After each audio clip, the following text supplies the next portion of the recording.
नमस्कार, आप देख रहे हैं NOI 24 हिंदी चैनल। आज है तारीख 25 अप्रैल 2026, दिन शनिवार। हिंदू पंचांग के अनुसार आज बैसाख माह की कृष्ण पक्ष की एकादशी तिथि है। आइए जानते हैं आज की सबसे बड़ी और अहम खबरें।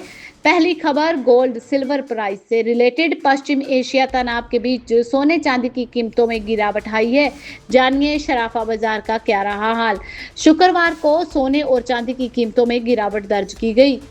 सेक्स पर सोना 0.47% और चांदी 0.35% तक कमजोर रही, जबकि अंतर्राष्ट्रीय बाजार में दोनों धातुओं में बकवाली रही। सोने और चांदी की कीमतों में शुक्रवार को गिरावट के साथ साथ कारोबार की शुरुआत रही, जबकि घरेलू व अंतर्राष्ट्रीय बाजारों में ये अपना दबाव बनाते हुए दिखाई दी।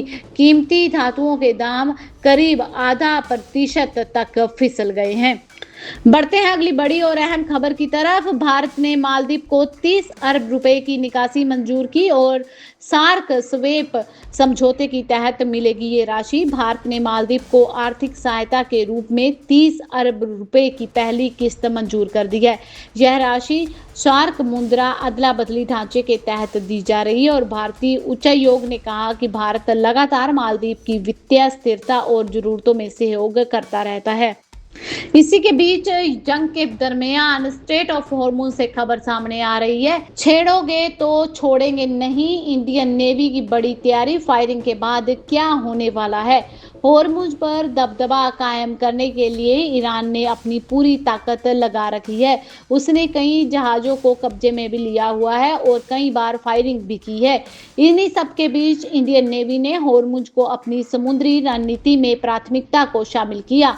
ईरान और अमेरिका इजराइल के बीच जारी संघर्ष हॉर्मुज स्ट्रेट ऑफ हॉर्मुज से व्यापारिक जहाजों की आवाजाही ठप होने पर अटका हुआ है। एक तरफ अमेरिकी राष्ट्रपति डोनाल्ड ट्रंप की रोजाना की आने वाली धमकियां और दूसरी तरफ ईरानी नेवी और उसके सुरक्षा बलों का डायरेक्ट एक्शन है। ऐसे में भारतीय नौसेना के प्रमुख की ओर से हॉर्मुज स्ट्रेट को प्राइमरी एरिया ऑफ इंटरेस्ट के तौर पर जिक्र करने के मायने काफी बदल जाते हैं। पिछले 1-2 दिनों से ईरान की ओर से हॉर्मुज जल स्थल पर जहाजों को सीज करने और उस पर फायरिंग करने के कई घटनाएं सामने देखने को मिली। कुछ वीडियो में देखा भी गया जिसमें ईरानी नेवी और गार्ड के जवानों पर छोटे छोटे गन बोर्ड से पीछा करके बड़े बड़े जहाजों को कब्जे में लिया गया है। इन्हीं सभी के बीच इंडियन नेवी ने अपनी समुद्री सुरक्षा रणनीति को सार्वजनिक किया और जिसमें हॉर्मुज को काफी प्राथमिकता दी गई है। इसी के बीच अगली बड़ी खबर सामने आ रही है। मियामी में होने वाली G20 शिखर सम्मेलन में रूस के राष्ट्रपति व्लादिमीर पुतिन को आमंत्रित करेगा अमेरिका। अमेरिका दिसंबर में मियामी में होने जा रही G20 शिखर सम्मेलन में रूस के राष्ट्रपति पुतिन को आमंत्रित करेगा। हालांकि राष्ट्रपति ट्रंप ने कहा कि उन्हें संदेह है कि पुतिन आएंगे या नहीं। उन्होंने कहा कि अगर पुतिन आते हैं तो यह संभव है, बहुत मददगार साबित होगा और अमेरिका इस वर्ष 20 प्रमुख अर्थव्यवस्थाओं के समूह G20 की मेजबानी कर रहा है। इस दौरान राष्ट्रपति ट्रंप ने अपने गोद लिए गृह राज्य फ्लोरिडा में भी एक भव्य शिखर सम्मेलन का आयोजन घोषित किया है। वहीं ट्रंप प्रशासन के एक वरिष्ठ अधिकारी ने एक बयान में कहा कि सभी G20 सदस्यों को मंत्री स्तरीय बैठकों और नेताओं के शिखर सम्मेलन में भाग लेने के लिए आमंत्रित किया जाएगा। वहीं दूसरी तरफ अगर बात करें पासपोर्ट विवाद मामले की, तो कांग्रेस नेता पवन खेड़ा को लगा झटका। गुवाहाटी हाईकोर्ट ने खारिज की अग्रिम जमानत की याचिका। गुवाहाटी हाईकोर्ट ने कांग्रेस नेता पवन खेड़ा की अग्रिम जमानत याचिका खारिज कर दी है। यह मामला असम के मुख्यमंत्री हिम्मत बसवा शर्मा की पत्नी रिंकी शर्मा पर लगाए पासपोर्ट संबंधी आरोपों से जुड़ा है। आरोपों के बाद दर्ज FIR में धोखाधड़ी, मानहानि और चुनावी गलत बयान जैसे गंभीर धारणाएं शामिल की गई थी। वहीं दूसरी तरफ ट्रंप के विवादित पोस्ट पर ईरान ने कसा तंज। भारत की तारीफ में कही बड़ी बात, कहा कभी भारत आकर देखो फिर बोलना। अमेरिका के राष्ट्रपति डोनाल्ड ट्रंप के एक सोशल मीडिया पोस्ट के बाद बड़ा कूटनीतिक विवाद खड़ा हो गया है। ट्रंप ने एक पोस्ट साझा किया था जिसमें भारत और चीन जैसे देशों को नर्क जैसे देश कहा गया और अमेरिका की नागरिकता नीति में बदलाव की मांग की गई। इस बयान के बाद ईरान ने ट्रंप पर तंज कसा है और भारत के मुंबई स्थित ईरानी वाणिज्य दूतावास ने सोशल मीडिया प्लेटफॉर्म एक्स पर महाराष्ट्र की संस्कृति पर्यटन से जुड़ा हुआ एक वीडियो साझा किया और कहा कि ट्रंप को यहाँ की यात्रा संस्कृत की तरह करनी चाहिए। पोस्ट में लिखा गया कि शायद किसी को ट्रंप के लिए one way culture detox book कर देना चाहिए जिससे उनका मतलब बयानबाजी कम हो सके। साथ ही लिखा गया कि कभी भारत आके देखो फिर बोलना। बता दें कि यह विवाद तब शुरू हुआ जब ट्रंप ने अमेरिकी टिप्पणीकार माइकल सवेज के एक पॉडकास्ट को रिपोर्ट किया जिसमें भारत और चीन जैसे देशों को अपमानजनक शब्दों का इस्तेमाल किया गया। उन्होंने आरोप लगाया कि इन देशों से लोग अमेरिका आके बच्चे पैदा कर लेते हैं ताकि उन्हें नागरिकता मिल जाए। अगली बड़ी खबर वेदर अपडेट। शहरों में भीषण गर्मी रहेगी, रेड लाइट पर लगेगी ग्रीन नेट। नगर निगम ने की ये तैयारी। आगरा में मौसम विभाग ने भीषण गर्मी और लू का अलर्ट जारी किया है। ऐसे में राहगीरों को बड़ी राहत देने की तैयारी की जा रही है। एमजी रोड पर राहगीर तेज धूप में ना झुलसे, इसके लिए सूरदर्शन, हरि पर्वत सहित 5 चौराहों पर छाया के लिए ग्रीन नेट लगा दी जाएगी। बेजुबानों के लिए गर्मी से बचाव के इंतजाम किए जाएंगे। नगर आयुक्त अंकित खंडेलवाल के निर्देश पर निगम में 3 माह के लिए शेड लगाने की प्रक्रिया शुरू कर दी गई है। अगली बड़ी खबर आ रही है कुल्लू से। सिलेंडर की आपूर्ति प्रभावित होने से मनाली नहीं आ रहे प्रवासी श्रमिक। ईरान युद्ध के चलते गैस सिलेंडर की आपूर्ति प्रभावित होने के कारण मनाली में कामगारों की संख्या कम हो गई है। इससे निर्माण कार्य प्रभावित हो रहा है। उत्तर प्रदेश, बिहार, उत्तराखंड के श्रमिक मनाली नहीं आ रहे। इनमें कई लोग सीमेंट के कार्य में निपुण हैं तो कई लकड़ी के काम में।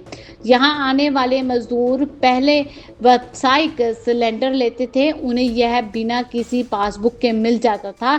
अब स्टॉक सीमित होने के कारण सिलेंडर ही नहीं मिल पा रहा, जिसकी वजह से बिहार समेत अन्य राज्यों से आने वाले प्रवासी कामगारों की संख्या में गिरावट आती नजर आ रही है। स्थानीय ठेकेदारों और निर्माण कार्य से जुड़े लोगों का कहना है कि सिलेंडर की उपलब्धता न होने के कारण कामगारों को रोजमर्रा की जिंदगी चलाने की दिक्कतें देखनी पड़ रही हैं और खाना बनाने जैसी बुनियादी जरूरतें पूरी न होने के कारण कई मजदूर अपने राज्य की ओर लौट गए हैं और यहां आने से कतरा रहे हैं। अब बात करते हैं अगली बड़ी और अहम खबर की। जम्मू कश्मीर शिक्षा बोर्ड ने 10वीं और 12वीं की उत्तर पुस्तिकाओं में पूर्ण मूल्यांकन के लिए ऑनलाइन फॉर्म भरने की तिथियां घोषित कर दी हैं। जम्मू कश्मीर शिक्षा बोर्ड ने कक्षा 10वीं और 12वीं की उत्तर पुस्तिकाओं के पूर्ण मूल्यांकन के लिए ऑनलाइन फॉर्म जमा करने की डेट्स फाइनल कर दी हैं। हमारे जम्मू संवाददाताओं ने बताया कि अधिसूचना के मुताबिक इच्छुक उम्मीदवार 27 अप्रैल से जम्मू एंड कश्मीर की आधिकारिक वेबसाइट jk.gov.in पर पूर्ण मूल्यांकन और उत्तर पुस्तिकाओं की फोटोकॉपियां प्राप्त करने के लिए ऑनलाइन आवेदन भेज सकते हैं। उत्तर पुस्तिकाओं की फोटोकॉपी प्राप्त करने के लिए फॉर्म भरने की लास्ट डेट 6 मई और पूर्ण मूल्यांकन फॉर्म भरने की लास्ट डेट 10 मई 2026 रहेगी। अब बात करते हैं अगली बड़ी और अहम खबर की। 5 सुस्त वर्षों के बाद रफ्तार पकड़ेगा भारत का power transmission sector. 7.6 lakh crore रुपए निवेश का अनुमान लगाया गया है। SBI कैंप्स की एक रिसर्च रिपोर्ट के अनुसार भारत का पावर ट्रांसमिशन सेक्टर वित्त वर्ष 2027 के 5 सुस्त सालों के बाद रिकवरी की ओर बढ़ रहा है। रिपोर्ट में कहा गया कि नियामकीय बदलाव और नए निवेश मॉडल इस क्षेत्र में पूंजी प्रभाव और परिस्थितियों के उपयोग के बदले किए जाएंगे। रिपोर्ट के मुताबिक वित्त वर्ष 2022 से लेकर 2026 के बीच ट्रांसमिशन लाइन और सब स्टेशन विस्तार के लक्ष्य लगातार पूरे नहीं हो सके। इसके पीछे राइट्स ऑफ वे में देरी, जमीन मूल्यांकन की कठिनाइयां, ग्रेट इंडियन बर्ड्स रूलिंग और चीन से सीमित आयात के कारण उपकरणों की कमी जैसे कई कारण रहे।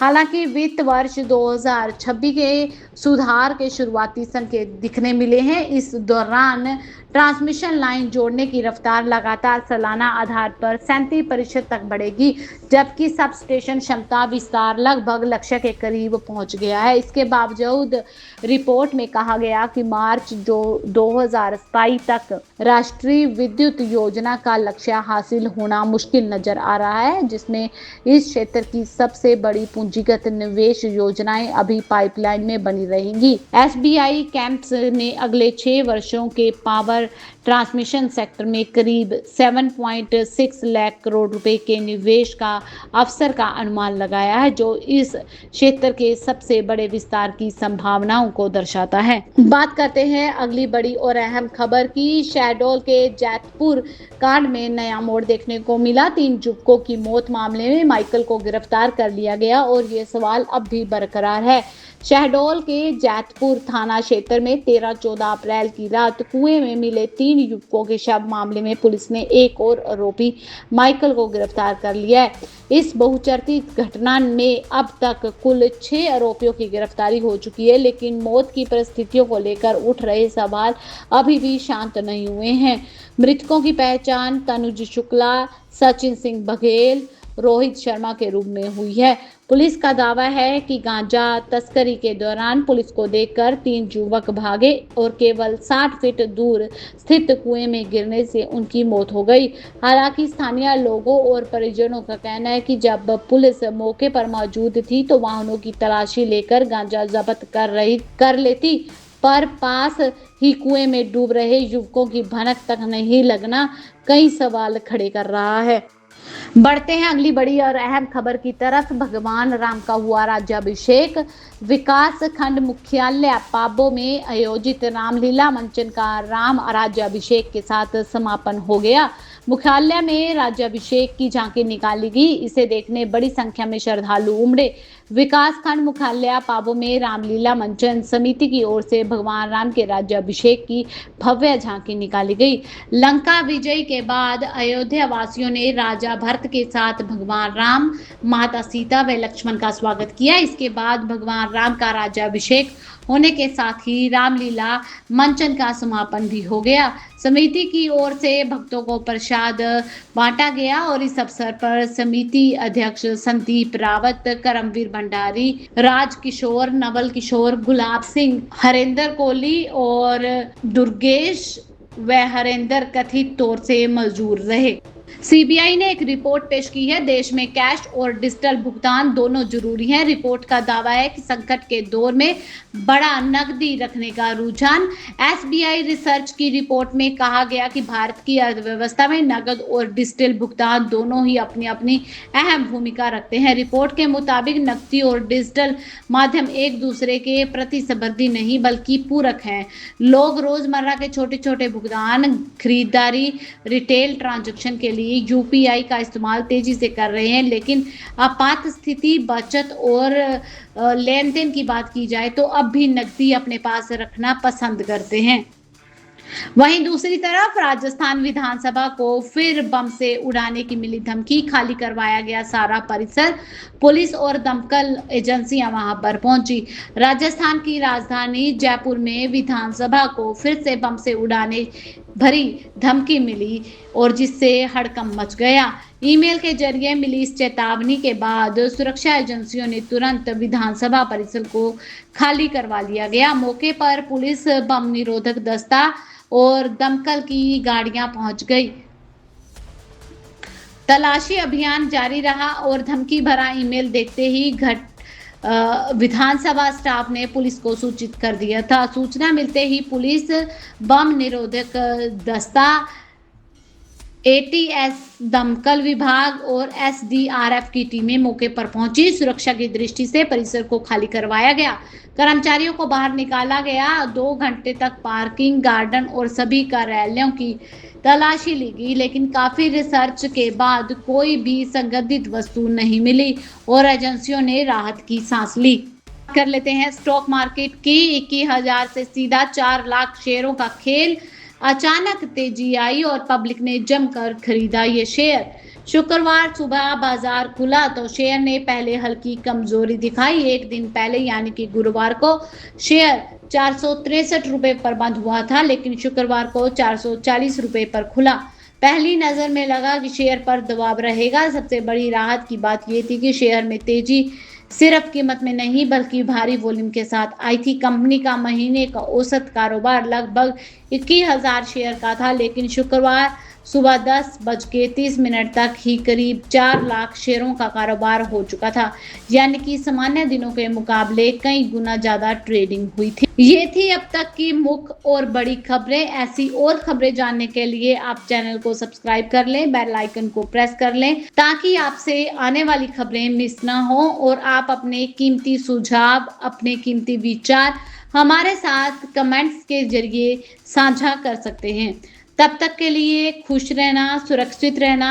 धन्यवाद।